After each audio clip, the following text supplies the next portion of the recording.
जय श्री कृष्ण। ભગવાનની લીલા ચેનલમાં આપનું હાર્દિક સ્વાગત છે।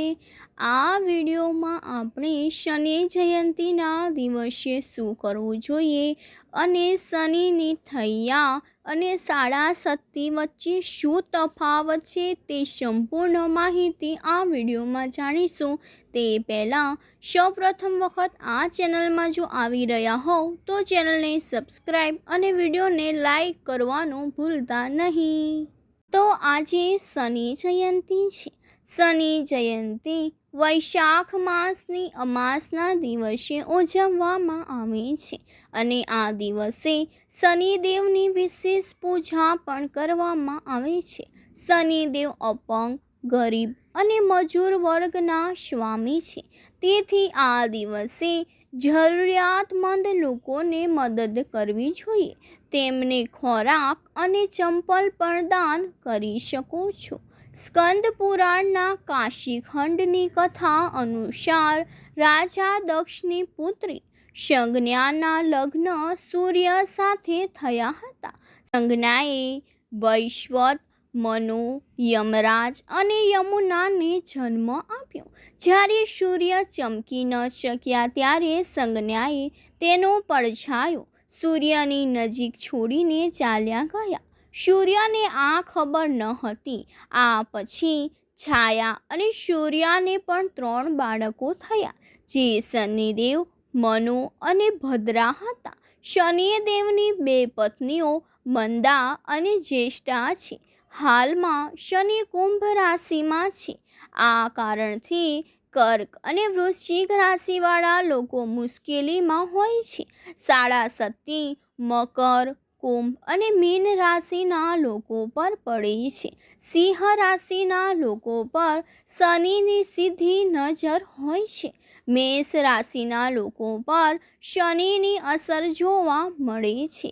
આ રીતે 7 રાશિના લોકો પર શનિદેવની સંપૂર્ણ અસર પડશે। જ્યોતિષીઓનું માનવું છે કે આ રાશિના લોકો શનિ જયંતી પર પૂજા અને દાન કરવાથી સમસ્યાઓમાંથી પણ મુક્તિ મેળવી શકે છે।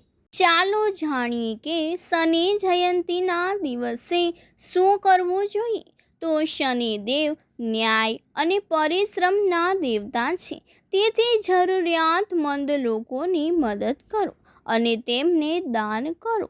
તેલ અને અડદમાંથી બનેલી ખાદ્ય વસ્તુઓનું પણ દાન કરો। આખો દિવસ ઉપવાસ રાખો। આ દિવસે કાળા કપડાં, અડદ, તેલ અને લોખંડની વસ્તુઓનું દાન કરવું જોઈએ। શનિદેવની વિશેષ પૂજામાં તલનું તેલ, વાદળી ફૂલ અને શમીના ઝાડના પાનનો ઉપયોગ કરો અને તેમની સાથે ઈમરતી અથવા તો તેલમાંથી બનેલી વસ્તુઓનો પ્રસાદ ચઢાવો। જો તમે શનિ જયંતી પર શનિદેવના દર્શન કરવા જાઓ તો મૂર્તિની સામે ઊભા રહીને દર્શન કરો અને દર્શન કરતી વખતે મૂર્તિની આંખોમાં ન જોવું જોઈએ। તો જ્યારે કોઈ પણ વ્યક્તિને શુભ કાર્યો કરવા હોય ત્યારે તેની જન્મ કુંડળી અને ગોચર કુંડળીના કારણે શુભાશુભ ગ્રહ દશા જોવામાં આવતી હોય છે। શુભ ગ્રહોની મહાદશામાં વ્યક્તિ ખૂબ જ પ્રગતિ કરે છે અને સફળતાના સર્વોચ્ચ શિખરો પર પહોંચે છે। અને જ્યારે પાપ ગ્રહોની અશુભ ગ્રહ દશા ચાલતી હોય ત્યારે વ્યક્તિને ધારેલા કામમાં મહેનત કરવા છતાં પણ સફળતા મળતી નથી। વ્યક્તિ રોગો અને દુઃખોનો સામનો કરે છે। આ સ્થિતિને લોકો મારી પનોતી ચાલી રહી છે તેવું કહેતા હોય છે।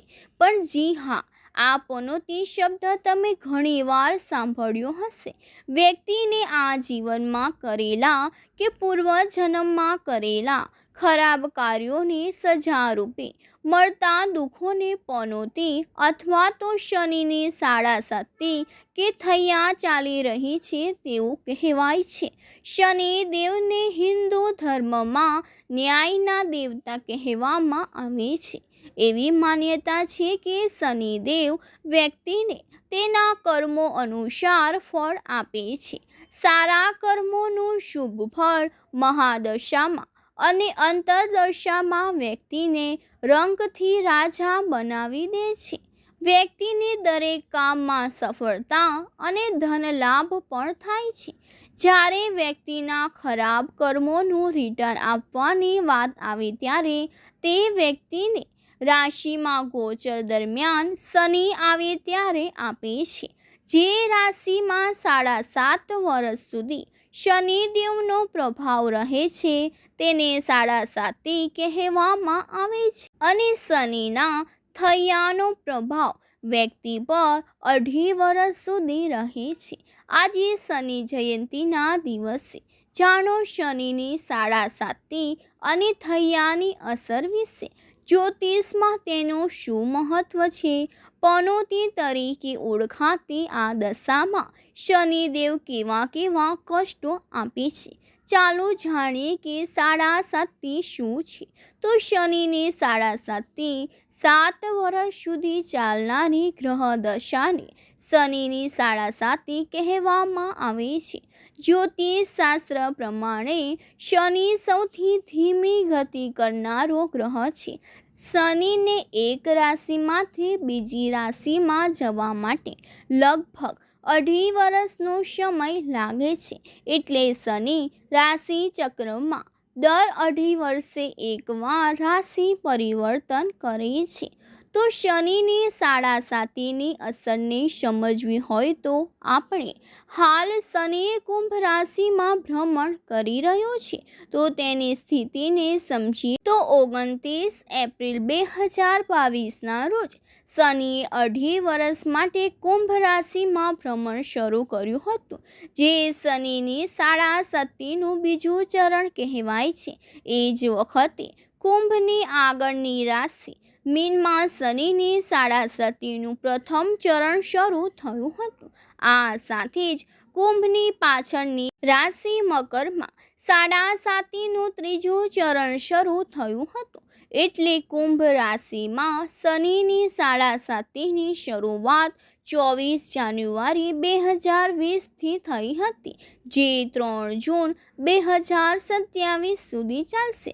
જ્યારે શનિદેવ 12મા ભાવ કે રાશિમાં સ્થાનાંતરિત છે અથવા તો કોઈ પણ રાશિના બીજા ભાવમાં રહે છે ત્યારે તે રાશિ પર શનિની 100% 7.5ની અસર શરૂ થાય છે. તમને જણાવી દઈએ કે 7.5ની અસર 3 તબક્કાની હોય છે. આ સમગ્ર સમયને 2.5 વર્ષના 3 તબક્કામાં વહેંચવામાં આવે છે. આ રીતે 7.5નો સંપૂર્ણ સમયગાળો 7.5 વર્ષ રહે છે. જો શનિની 7.5 હોય તો તેના લક્ષણો. તો શનિની 7.5નું એક ચરણ લગભગ 2.5 વર્ષ સુધી રહે છે. પ્રથમ ચરણમાં શનિ વ્યક્તિને માનસિક રીતે પરેશાન કરે છે. એટલે કે જ્યારે અચાનક તણાવ વધવા લાગે છે અને માથાનો દુખાવો ચાલુ રહે છે તો તેનો અર્થ સંભવ છે કે તમારા પર શનિદેવનો 7.5નો પ્રકોપ ચાલી રહ્યો છે.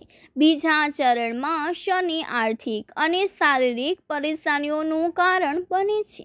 જ્યારે તમે દરેક કામમાં નિષ્ફળતાનો સામનો કરવાનું શરૂ કરો, તમારા શરીરમાં થોડો દુખાવો અનુભવો અથવા તો તમારા પ્રિયજનો દ્વારા છેતરપિંડીનો શિકાર બનો, તો તેનો અર્થ એ છે કે શનિની 7.5 પૂર્ણ અસર તમારા ઉપર ચાલી રહી છે. ત્રીજા અને છેલ્લા ચરણમાં શનિ મહારાજ નુકસાનની ભરપાઈ કરે છે. આ સમયે વ્યક્તિની સ્થિતિમાં ધીમે ધીમે સુધારો થવા લાગે છે. 7.5નું આ ચરણ ચાલી રહ્યું હોય ત્યારે એક પછી એક મુશ્કેલીઓનો સામનો કરવો પડે છે. શનિવારે કેટલીક અપ્રિય ઘટનાઓ બનવાની પણ શરૂઆત થાય છે. ચાલો જાણીએ કે શનિની થૈયા શું છે. તો જ્યારે શનિ કોઈ પણ સંક્રમણમાં જન્મ રાશિમાંથી ચોથા કે 8મા ભાવમાં બેસે છે ત્યારે તેને શનિની થૈયાની અસર કહેવાય છે. શનિની થૈયાનો કુલ સમયગાળો 2.5 વર્ષ છે. તમને જણાવી દઈએ કે સામાન્ય રીતે એવું કહેવાય છે કે શનિની સાડાસતી અને થૈયા બંને અશુભ અને પીડાદાયક હોય છે, પરંતુ દર વખતે એવું નથી હોતું. જો જોવામાં આવે તો કુંડળીમાં શનિની સ્થિતિ સાડાસતી અને થૈયાની શુભ અને અશુભ અસરો દર્શાવે છે. હાલ મીન રાશિમાં શનિનું પ્રથમ ચરણ ચાલી રહ્યું છે, ત્યારે તેનાથી ચોથી રાશિ કર્ક અને 8મી રાશિ વૃશ્ચિકમાં થૈયાનો પ્રભાવ ચાલી રહ્યો છે એમ કહેવાશે. ધારો કે એક વ્યક્તિનું જીવન 60 વર્ષનું હોય તો તે વ્યક્તિને જીવનમાં 2 વાર શનિની મોટી પનોતી સાડાસતી લાગશે. જો વ્યક્તિ 90 વર્ષ સુધી જીવે તો તેના જીવનમાં 3જી વાર સાડાસતીની અસર લાગશે, કારણ કે શનિને એકવાર રાશિચક્ર પૂર્ણ કરતાં 30 વર્ષનો સમયગાળો લાગે છે અને આ 30 વર્ષના સમયગાળામાં લગભગ 2 વાર વ્યક્તિના જીવનમાં 2.5 વર્ષની નાની પનોતી લાગશે. ચાલો જાણીએ કે શનિની સાડાસતી અને શનિની થૈયા વચ્ચે પહેલા કયા સંકેતો જોવા મળે છે. તો શનિની સાડાસતી અને શનિની થૈયા વ્યક્તિ માટે એક મોટો પડકાર તરીકે આવે છે, અને જ્યારે વ્યક્તિની કુંડળીમાં શનિ પીડિત અથવા તો ભ્રષ્ટ હોય ત્યારે આ સ્થિતિ વધુ ગંભીર બની જાય છે. જ્યારે કોઈ વ્યક્તિ માટે શનિની સાડાસતી અથવા તો થૈયા શરૂ થવાની હોય છે ત્યારે વ્યક્તિને તેના સંકેતો પણ મળે છે અને જેની અવગણના કરવી જોઈએ નહીં. તેના ચિહ્નો છે કે શનિની સૌથી મોટી અને સીધી અસર પગમાં જોવા મળે છે. એડી ફાટવા લાગશે અથવા તો ચંપલ ઝડપથી બગડવા લાગશે. મનમાં અજાણ્યાનો ભય ઊભો થવા લાગશે. વ્યક્તિ વર્તમાનથી દૂર જશે અને તેનો મોટા ભાગનો સમય ભવિષ્ય વિશે વિચારવામાં પસાર કરશે. સ્વાસ્થ્યની દ્રષ્ટિએ પેટમાં વધુ ગેસ બનવાનું શરૂ થશે અને જ્ઞાનતંતુની સમસ્યાઓ પણ ઊભી થવા લાગશે. જ્યોતિષ શાસ્ત્રમાં શનિને ક્રૂર અને પાપી ગ્રહ માનવામાં આવે છે. શનિની સાડાસતી અને થૈયાના કારણે વ્યક્તિનું જીવન ખરાબ રીતે પ્રભાવિત થાય છે. હાલમાં શનિ કુંભ રાશિમાં છે, જેના કારણે મકર, કુંભ અને મીન રાશિમાં શનિની સાડાસતી ચાલી રહી છે અને હાલમાં કર્ક અને વૃશ્ચિક રાશિ પર શનિની નાની પનોતી થૈયાનો પ્રભાવ પણ ચાલી રહ્યો છે. ચાલો જાણીએ કે શનિની સાડાસતી કે શનિની થૈયાની અસર શરૂ થાય ત્યારે કયા ઉપાયો કરવા જોઈએ. તો દર શનિવારે શનિ મંદિર અથવા તો કાલી મંદિરમાં નારિયેળ ચઢાવો અને નિયમિત રીતે પાઠ કરવા જોઈએ. જો તમે દરરોજ કરી શકતા નથી તો ફક્ત શનિવારે જ કરવા જોઈએ. જે લોકો શનિદેવની સાડાસતી કે થૈયામાંથી પસાર થઈ રહ્યા છે તેમના માટે શનિ ચાલીસાનો પાઠ ઘણી રાહત આપનાર સાબિત થશે. શક્ય હોય તેટલો માનસિક રીતે ઓમ શમ શનીશ્વરાય નમઃ મંત્રનો જાપ કરવો જોઈએ. જીવનશૈલીમાં પરિવર્તન લાવવા ભવિષ્ય વિશે વિચારવાનું ટાળવું જોઈએ અને વર્તમાન પર ધ્યાન કેન્દ્રિત કરવું જોઈએ. તો શનિ દાન માટે શનિવારે ભેંસ અથવા તો કાળા તલનું દાન કરવું જોઈએ. શનિ માટે વ્રત કરવાનો દિવસ શનિવારે વ્રત અવશ્ય રાખવું જોઈએ. શનિ પૂજામાં ભગવાન હનુમાનજીની પૂજા કરવી જોઈએ. શનિ રુદ્રાક્ષ તો 14 મુખી રુદ્રાક્ષ ધારણ કરવું જોઈએ. શનિનું જળ તો ધતુરાનું મૂળ છે. શનિ રત્ન નીલમ રત્ન ધારણ કરો અને શનિનો મંત્ર 40 દિવસમાં 19,000 વખત કરવો જોઈએ.